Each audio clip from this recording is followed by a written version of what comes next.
وہ آیا ہے تو آنے دو، بچھا دو پل کے راہوں پر، خدا سے میں نے مانگا تھا دعاؤں کا جواب آیا، تمہیں یارو مبارک ہو عمر ابن خطاب آئے۔ کسی نے ماد دودھ پیتا تھے ہاتھ میں کھاوے، خطاب غیرت میں زیادہ تھا، اللہ نے اپنے نبی کو مال والا نہیں غیرت والا دیا ہے۔ اورنگزیب فاروقی کے سنگ آؤ گے، یوم جنگ پہ آؤ گے، ثناء اللہ حیدری کے سنگ آؤ گے۔ والصلاة والسلام على من لا نبی بعدہ وعلى آلہ وصحبہ اجمعین، اما بعد فاعوذ باللہ من الشیطان الرجیم، بسم اللہ الرحمن الرحیم، ولا تقولوا لمن يقتل في سبيل الله اموات بل احیاء ولکن لا تشعرون، صدق اللہ العظیم۔ مراد مصطفیٰ داماد علی سیدنا عمر فاروق رضی اللہ تعالیٰ عنہ کا یوم شہادت ہے۔ حضور نبی کریم صلی اللہ علیہ وسلم پر مکہ کی سرزمین پر حملہ کیا گیا۔ حضور علیہ السلام کعبہ کے صحن میں زخمی تھے، حضرت حمزہ باہر سے تشریف لائے، ابھی ایمان نہیں لائے تھے۔ مکہ کی عورتیں آپس میں باتیں کر رہی تھی کہ اگر اس کو پتہ ہوتا کہ اس کے بھتیجے محمد پہ حملہ ہوا ہے تو یہ اس طرح سے بے خبر اور اس طرح سے شکار کے بعد اپنی سواری پر سوار نہ ہوتا۔ حضرت حمزہ اسی وقت سواری سے اترے اور ان خواتین سے پوچھا، بتاؤ تم آپس میں کیا باتیں کر رہی ہو؟ انہوں نے کہا تمہیں پتہ نہیں ہے، تم تو شکار کے لیے باہر گئے تھے، تمہارے بھتیجے محمد کو کعبہ کے صحن میں مارا گیا۔ حمزہ وہاں سے دوڑے اور کعبہ کے صحن میں پہنچے، پوچھا حضور کو کس نے مارا؟ تو لوگوں نے کہا کہ ابو جہل نے مارا ہے۔ حضرت حمزہ نے پوچھا بتاؤ ابو جہل کدھر ہے؟ ابو جہل کعبے کے صحن میں ایک جگہ بیٹھا ہوا۔ حمزہ وہاں پہنچے اور اس کو کہا تو نے میرے بھتیجے محمد پہ ہاتھ اٹھایا ہے؟ حضرت حمزہ نے ابو جہل کو دھکا دیا۔ ابو جہل نے مناسب سمجھا کہ اگر یہاں پر بات بڑھ گئی تو حمزہ مجھے سخت پیش آئیں گے۔ ابو جہل نے وہاں سے معذرت خواہانہ لہجے میں واپسی کا ارادہ کیا۔ حضرت حمزہ نے پوچھا بتاؤ تو صحیح میرا وہ بھتیجا محمد کہاں ہے؟ بتانے والوں نے بتایا کہ کعبہ کے صحن میں حضور کسی جگہ پر تشریف فرما ہوں گے۔ حضور علیہ السلام کو جب حضرت حمزہ نے تلاش کیا تو حضور کا سر سجدے میں تھا اور حضور علیہ السلام کی آنکھوں میں آنسو جاری تھے۔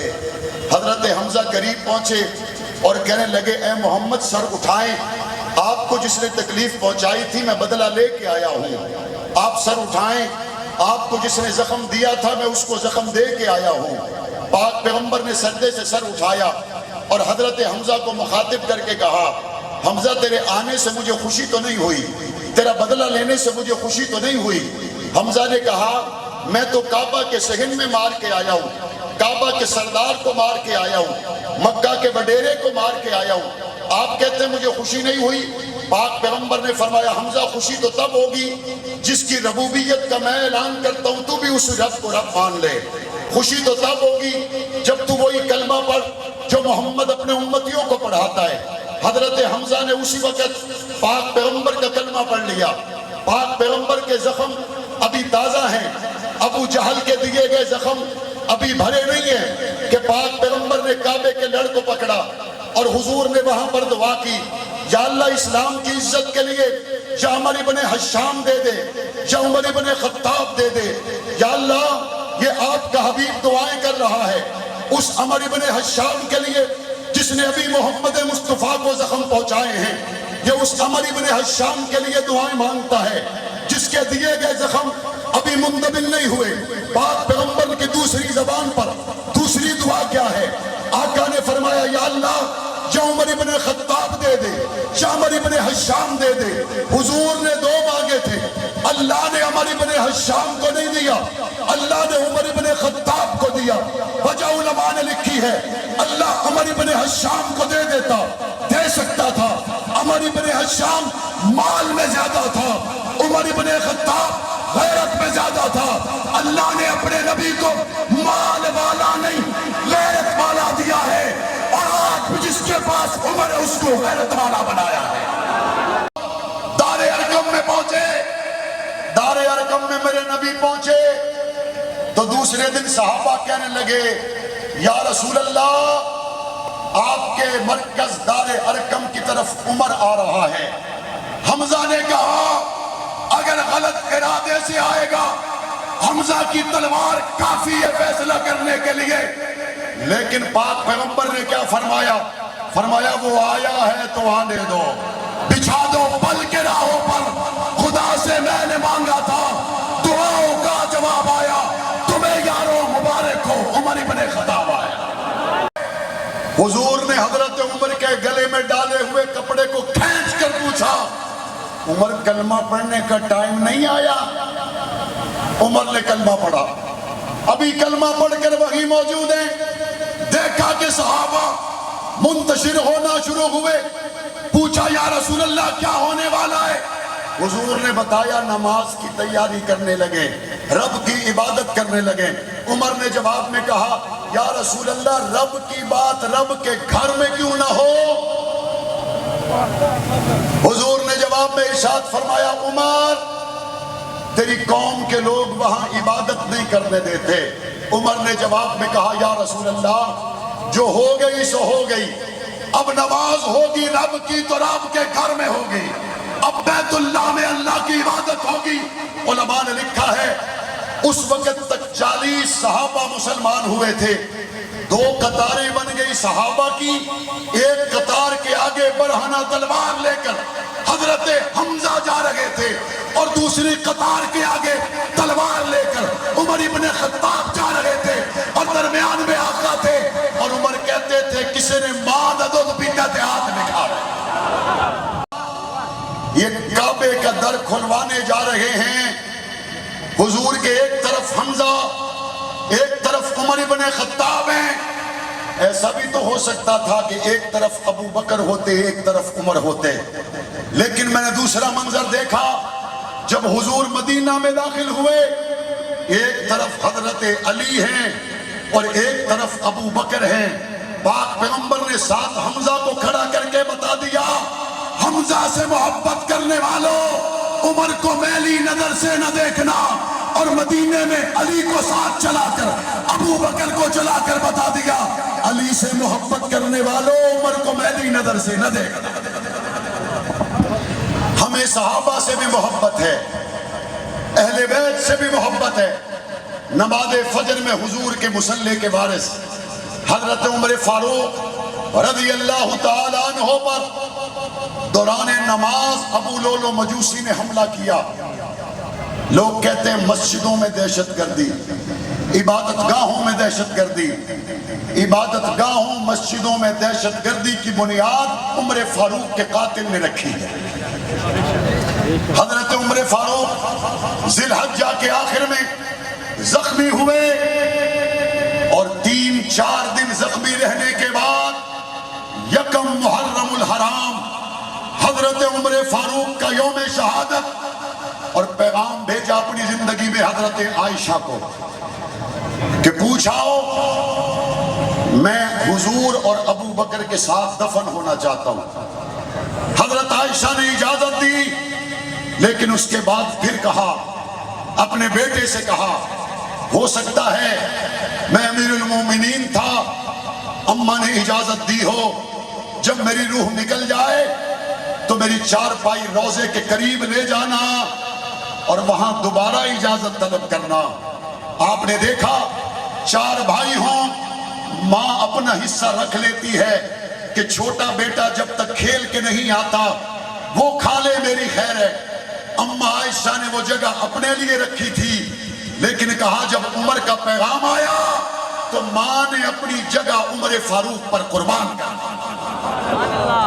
یکم محرم الحرام کو سرکاری سطح پر تعطیل کا اعلان کر کے منایا جائے، یہ 35-40 سال پرانا مطالبہ ہے۔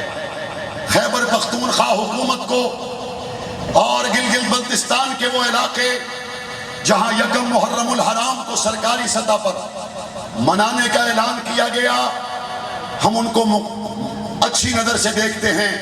وفاقی حکومت صوبائی حکومتوں سے مطالبہ ہے یکم محرم الحرام شہادت فاروق اعظم کو سرکاری سطح پہ منایا جائے۔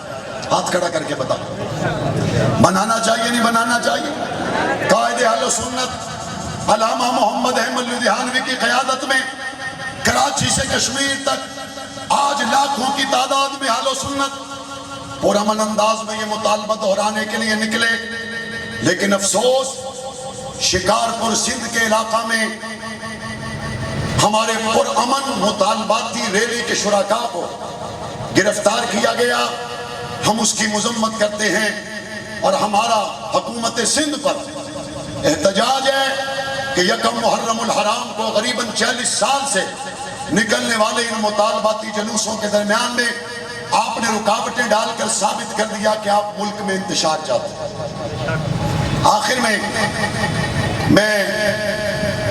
تشریف لانے والے تمام ہی معزز و محترم بزرگوں کارکنوں کا شکریہ ادا کرنے کے ساتھ ساتھ میں شکر گزار ہوں۔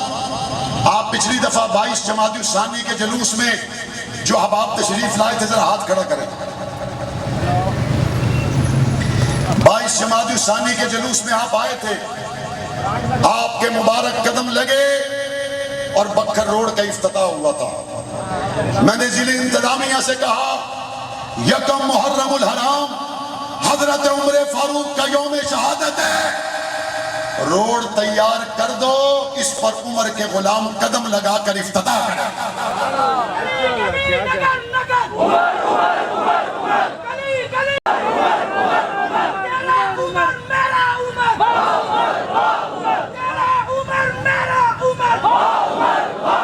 غلامان فاروق اعظم کے مبارک قدموں سے الحمدللہ آج اس روڈ کا افتتاح ہوا یا نہیں ہوا؟ جو لوگ باہر علاقوں سے آئے ہیں وہ مجھے کہتے ہیں مولانا ہم جنگ میں پہنچتے ہیں، ہم سمجھتے ہیں کہ وہ والا جنگ نہیں ہے۔ آپ ٹھیک کہتے ہیں، یہ لٹیروں کا جنگ نہیں ہے۔ آپ ٹھیک کہتے ہیں، یہ جعلی ڈگری والوں کا جنگ نہیں ہے۔